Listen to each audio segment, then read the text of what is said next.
It was the summer of 1992. After 3 years of planning and organising, we had our two Land Rovers, Joshua and Caleb, and in September of that year we left the UK, driving down overland all the way across Africa to Mozambique and Zimbabwe. We were a team of 8. We included one married couple, a single woman, 5 single men.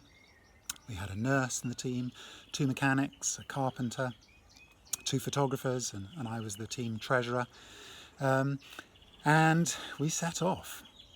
In that previous year, Miranda and I had started dating and we'd got engaged in the May, and sadly for us, she still had university. So she stayed in the UK for her second year of university.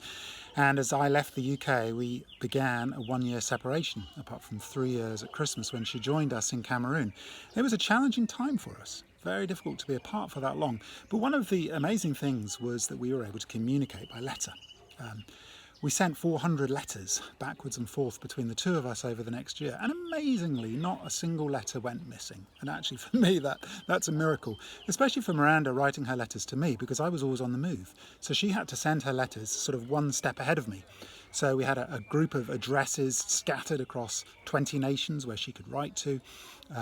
Some of them were post offices, and she sent them post restant. They waited at the post office behind the counter, and I came into a post office, showed my passport, and I was given the letters. Sometimes she sent letters to a British embassy or a high commission in a city like Tunis, and I would pick up the letters there. And other times they waited with friends. All of my letters went to the same address. It was a little bit more straightforward. But actually it was fantastic. In a whole year, 400 letters, and none went missing.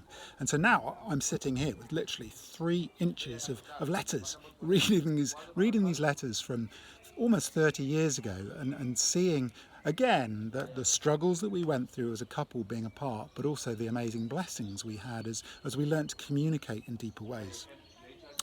It's interesting how confinement of whatever sort brings blessings as well as real challenges. So anyway, September 1992 we set off. Our plan was to spend a year en route. We planned to visit various contacts we had. Some of them were leaders of churches. Some of them were refugee camps where we had offered to come and serve as volunteers. Some of them were various Christian workers, expatriate workers, and we joined them in different places. So we had an itinerary, a basic itinerary set out, and we planned to cross through 22 nations. We set off, we drove down through France, we stayed a couple of weeks in the south of France, actually picking grapes. As part of the vindage on a French chateau, which was a fantastic time. We then drove into Italy, and we drove down the full length of Italy. We stopped for a week or so at a Christian drug rehab in a place called Terracina. It was a superb time, actually, getting to know some of the people that were in the rehab.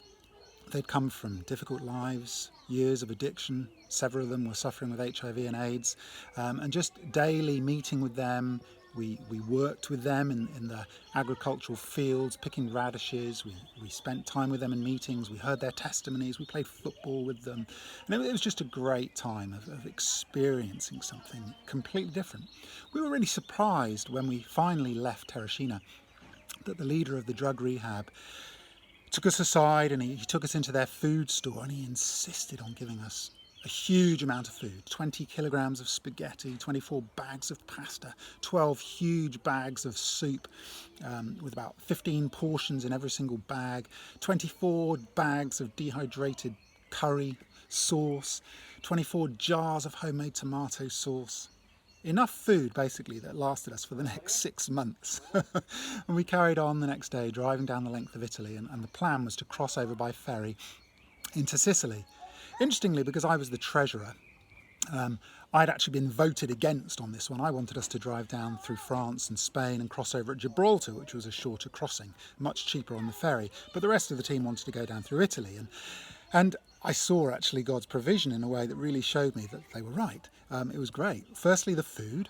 And then even as we went down to the southern tip of Italy and we prepared to cross over into Sicily, we had almost spent our supply of lira. And this was one thing I learned. It was quite a challenge for me as the treasurer. I was dealing with literally 4, 5, 6 currencies at a time. And I had a small bum bag which was just full of different currencies.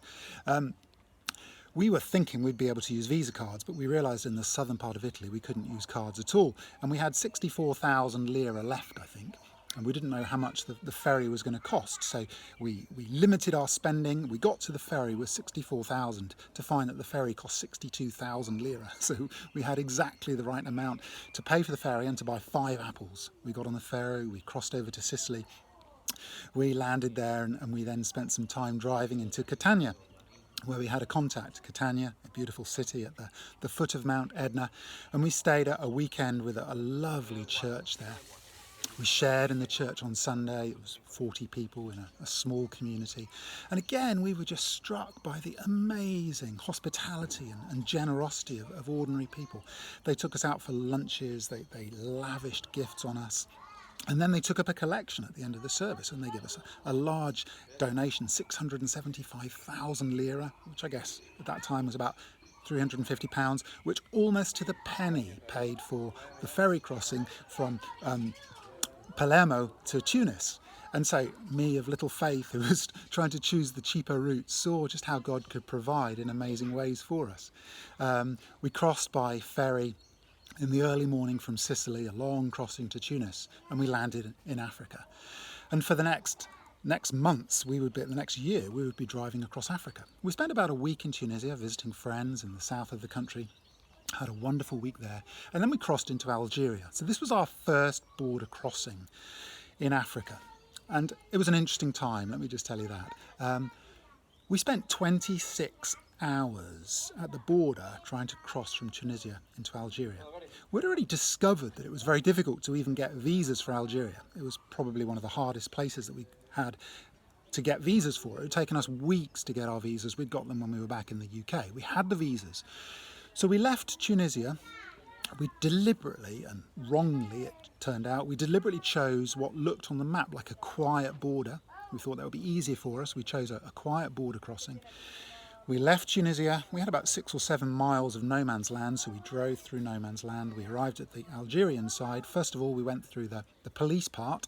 They stamped our Algerian visa, which meant we could enter the country, and then we drove to the customs post. When we got to the customs post, we hit an obstacle. We discovered the chief there was not in a great mood and insisted on seeing everything that was inside the vehicle. We took many things out of the vehicle, and then we hit an obstacle when he told us that we weren't allowed to take spare parts into the country. Remember, we'd been given £4,000 worth of spare parts, so we had an enormous quantity of spare parts of every conceivable type. Now, quite legitimately, I suppose, he could have been arguing that we could have been taking them into the country and selling them and avoiding VAT or something. I mean, I don't know. But he was adamant we could not take spare parts into the country. We felt this was illogical, and he refused to budge.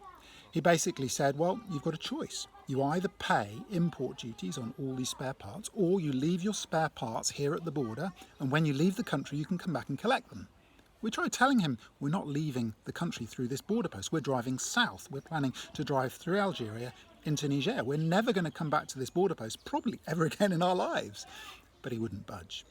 The day stretched on, hour after hour. We would leave him, we would walk outside, we would spend some time praying, and then we would go back in and talk to him again. We were actually the only people in this entire day at the border post. There was nobody else. So we were just there. We were helpless. It became evening. Night was falling. I remember it was about 9 p.m. We thought, let's give it one more go. We'll go into him and we'll just see if we can get through. We went in. Again, he refused to budge. We realised fairly quickly that what he was doing, he was waiting for us to pay a bribe. But we'd decided, no, we're not going to pay bribes. And we'd made a conscious decision before we even started the trip, we're not going to pay bribes. And so it was really as if at the very first border post, we were being tested on our resolve. As the hours went past, we're being tempted. Do we give in? Do we simply try to negotiate our way through this border? But we felt we shouldn't do that. Eventually, 10 p.m. at night, we began to settle down for the night. The chief took us into a quiet garage where we could sleep, and we decided, let's pray. We spent some time in prayer, and then we heard a knock on the door, and the chief actually was knocking on our door. We invited him in. He sat with us for 30 minutes while we prayed, and after a while we realised what a privilege we had to be praying for this man, so we began to pray for him quite fervently. After 30 minutes of prayer, he finally said in French, it's good for people to know God, and he left us. We slept the night there at the border post, and in the morning We went back into the chief again, and once again he refused to budge. So eventually we decided we've got no choice. We're going to just turn around and drive back into Tunisia. Unfortunately, our visas had already been stamped. It was a single entry visa and they'd already been stamped a null on the visa. So we didn't know if we went back into Tunisia if we would be allowed to re-enter Algeria through a different border post. We didn't know if our overland trip was kind of stopped at the very first border post. So we drove back into Tunisia. We explained our predicament to the people on the Tunisian side and they said, oh, why didn't you just give them 100 francs, 10 or 15 pounds? And you'd have been through in no time. And we said, we don't want to do that. The next day we drove up to a different border post, and thankfully and amazingly we were very quickly allowed through that border post, having explained what had happened at the more southerly, quiet border post. Actually, at the northern border post, the officials apologised for what happened in the other place and allowed us in. And so we realised at this first of many, many border posts, in fact, over the coming year we would cross through 53 border posts. Virtually none of them took less than 2 hours to go through. Some of them took 4 hours, 5 hours, 6 hours. Borders became one of our big challenges. But we realised, looking back, that our border number 1 was by far the hardest. It was the border where our resolve was tested. I don't know if we had taken a shortcut and chosen to pay a bribe at that very first border post, if actually we discovered that for 53 more borders we had to pay bribes at every single one. I don't know. Maybe God himself was testing our resolve. I don't know. Maybe he was allowing a challenging official who refused to budge to really test us. Thankfully, we stuck to our guns. Thankfully, God opened up a different doorway and we discovered that we didn't need to pay bribes. We could drive all the way across Africa without paying a bribe anywhere. It was slower, but we were able to stick to our principles. And that was something we learnt pretty early on.